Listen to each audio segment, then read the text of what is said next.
Meu amigo, minha amiga, um dos grandes pecados que levou muitas vezes o povo de Israel à ruína foi o da idolatria.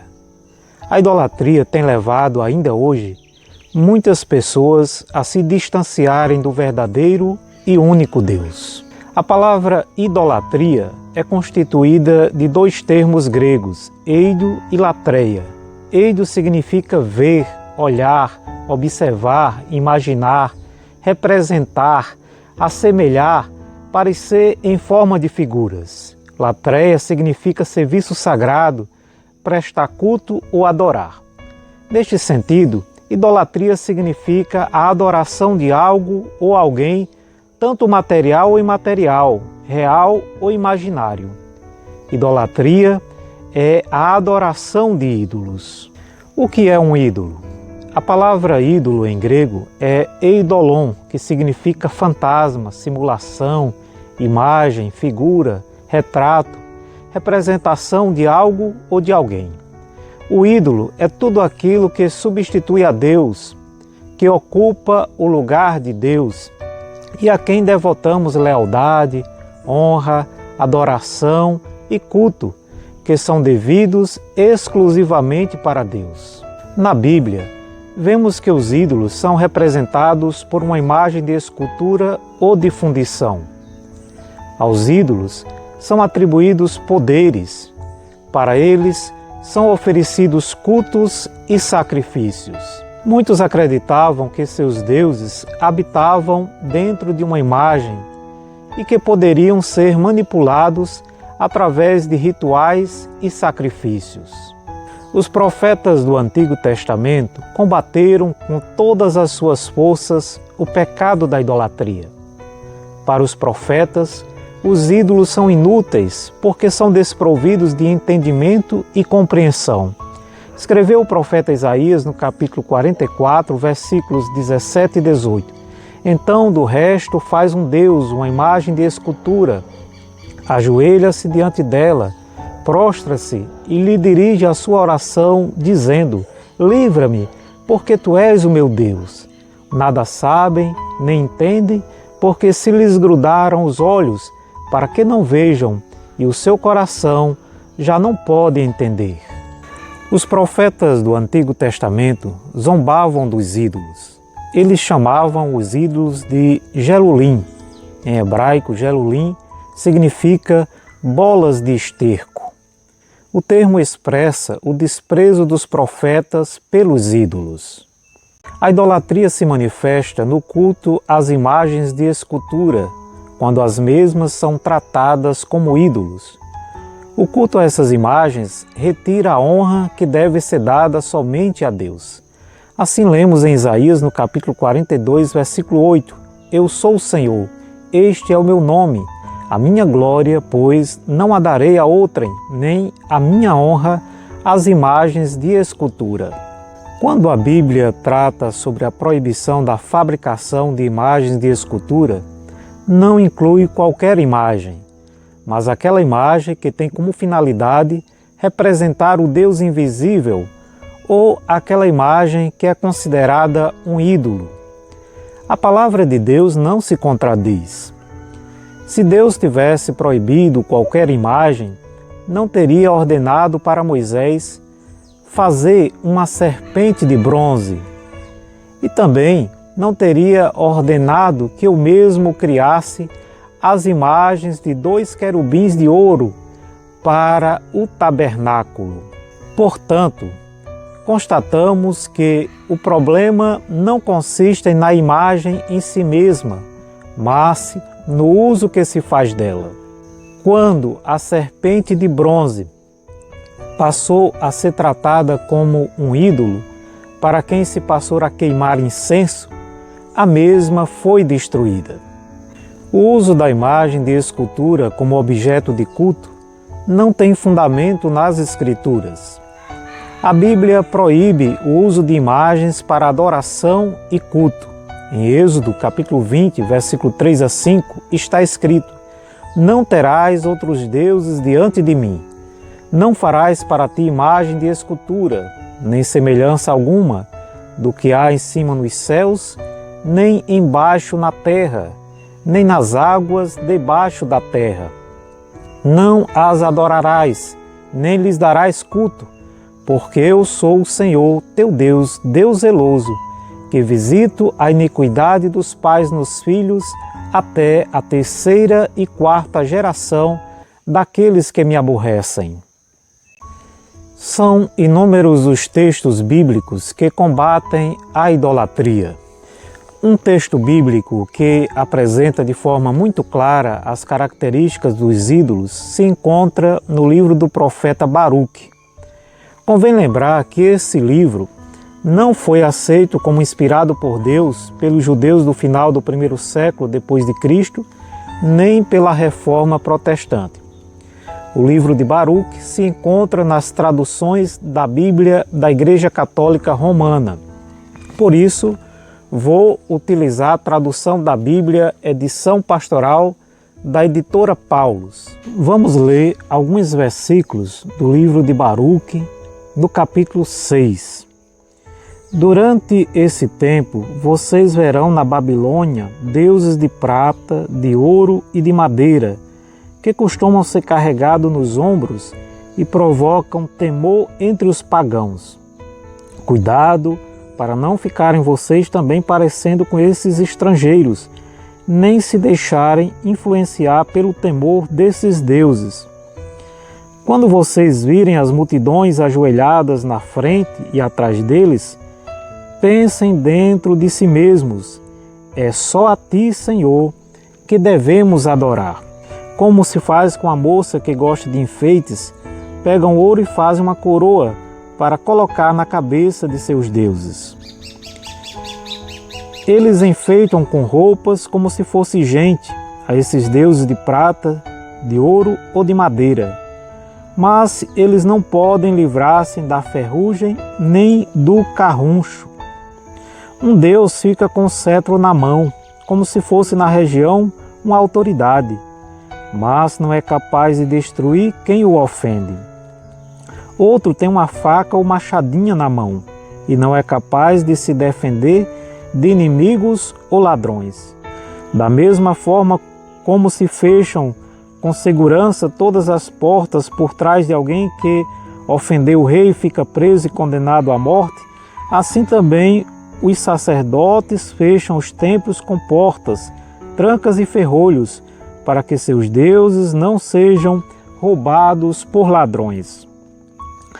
Acendem mais lâmpadas para eles que para si mesmos, embora esses deuses não sejam capazes de ver nenhuma delas. Sem pés são carregados nos ombros, mostrando aos homens a sua falta de valor. Até quem cuida deles passa vergonha, pois se um desses deuses cai no chão, ele é que tem de levantá-lo. E quando alguém os coloca erguidos e de pé, eles não são capazes de andar por si mesmos. Se tombam, não podem se endireitar. Os dons são oferecidos a eles como a mortos. Eles também não são capazes de dar a ninguém riqueza alguma, nem sequer uma única moeda. Se alguém lhes faz uma promessa e depois não cumpre, eles não podem reclamar. Não podem salvar ninguém da morte, nem podem livrar o fraco das mãos do poderoso. Não são capazes de devolver a vista ao cego, nem de livrar do perigo homem nenhum. Não têm compaixão pela viúva, nem prestam ajuda nenhuma ao órfão. Como espantalho em plantação de pepinos, que nada vigia, assim são esses deuses de madeira, dourados ou prateados. Diz a palavra do Senhor no livro de Baruque, capítulo 6, versículo 72. Então, é melhor ser homem honrado que não tem ídolos, pois assim não terá do que se envergonhar. Os ídolos são causa da nossa vergonha. Vergonha diante dos homens e vergonha diante de Deus. É somente ao Senhor que se deve adorar. Os ídolos para nada servem, como lemos no Salmo 115, versículo 4 a 8. Prata e ouro são os ídolos deles, obra das mãos de homens. Tem boca e não falam, tem olhos e não veem, tem ouvidos e não ouvem, tem nariz e não cheiram, suas mãos não apalpam, seus pés não andam, som nenhum lhes sai da garganta. Tornem-se semelhantes a eles os que os fazem, e quantos neles confiam. Há quem defenda o culto aos homens e mulheres que já morreram. Para os mesmos são reservadas festas litúrgicas, são dedicados templos religiosos, hinos de louvores.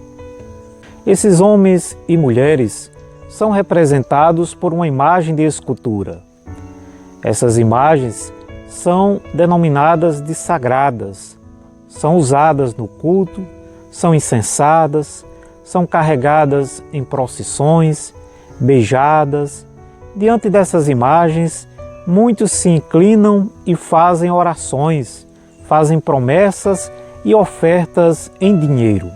Os que assim tratam as imagens afirmam: a Igreja respeita as imagens da mesma forma que se respeita e venera a fotografia de um ser querido. Porém, meu amado, na prática não é assim. Eu tenho uma imensa admiração pela minha mãe. No entanto, não uso sua fotografia no culto, não incenso sua fotografia, não me inclino diante de sua fotografia para fazer orações e nem carrego sua fotografia em procissões religiosas. Por mais santa e admirada que seja minha mãe, não posso cultuá-la, pois todo culto e glória devem ser dados somente a Deus.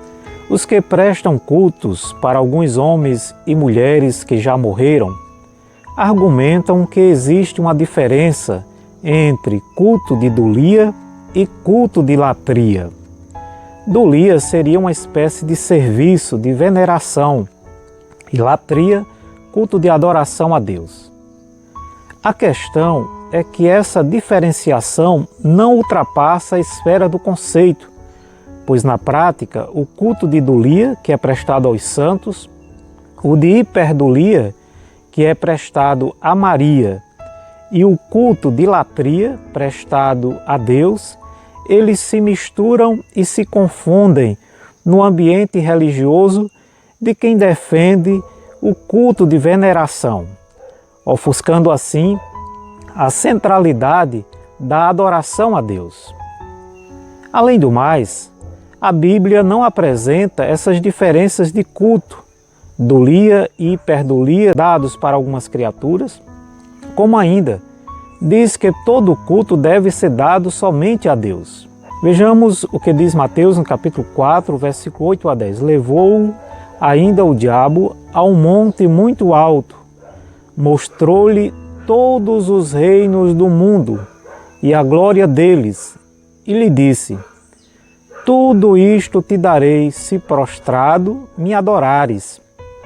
Então Jesus lhe ordenou: retira-te, Satanás, porque está escrito: ao Senhor teu Deus adorarás e só a Ele darás culto.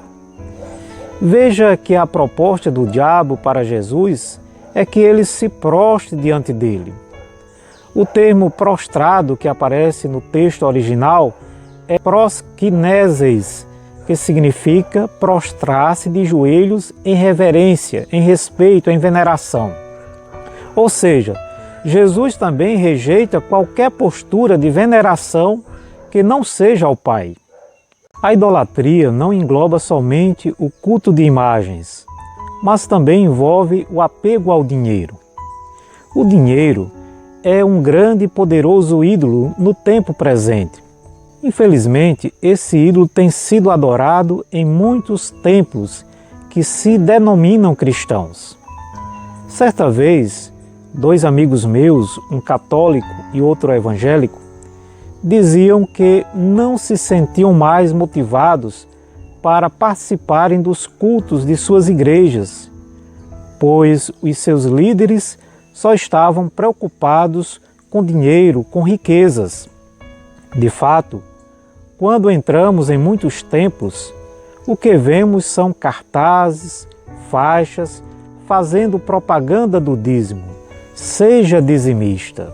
A idolatria ao dinheiro tem contaminado o ambiente religioso de tal maneira que muitas instituições religiosas não passam de meios de arrecadação de dinheiro, de lavagem de dinheiro. Nessas instituições religiosas, a Bíblia e a maquininha do cartão de crédito são inseparáveis. Eu vou pregar a palavra agora, depois da palavra vem a maquininha. A Bíblia chama o amor ao dinheiro, que é o pecado da avareza, de idolatria. Paulo aponta o amor ao dinheiro como a raiz de todos os males. Assim escreveu Paulo em 1 Timóteo, no capítulo 6, versículo 9 a 10. Ora, os que querem ficar ricos caem em tentação e cilada, e em muitas concupiscências, insensatas e perniciosas, as quais afogam os homens na ruína e perdição. Porque o amor do dinheiro é raiz de todos os males, e alguns, nessa cobiça, se desviaram da fé e a si mesmos se atormentaram com muitas dores. Jesus nos ensinou que é impossível servir a Mamon, a riqueza personificada, e a Deus. Disse Jesus: ninguém pode servir a dois senhores, porque ou há de aborrecer-se de um e amar ao outro, ou se devotará a um e desprezará ao outro. Não podeis servir a Deus e às riquezas. Tudo o que amamos e nos apegamos mais do que a Deus é idolatria. A idolatria também inclui adoração de pessoas. Para muitos, seu ídolo de estimação é um líder político ou religioso, um astro do esporte, um artista do cinema.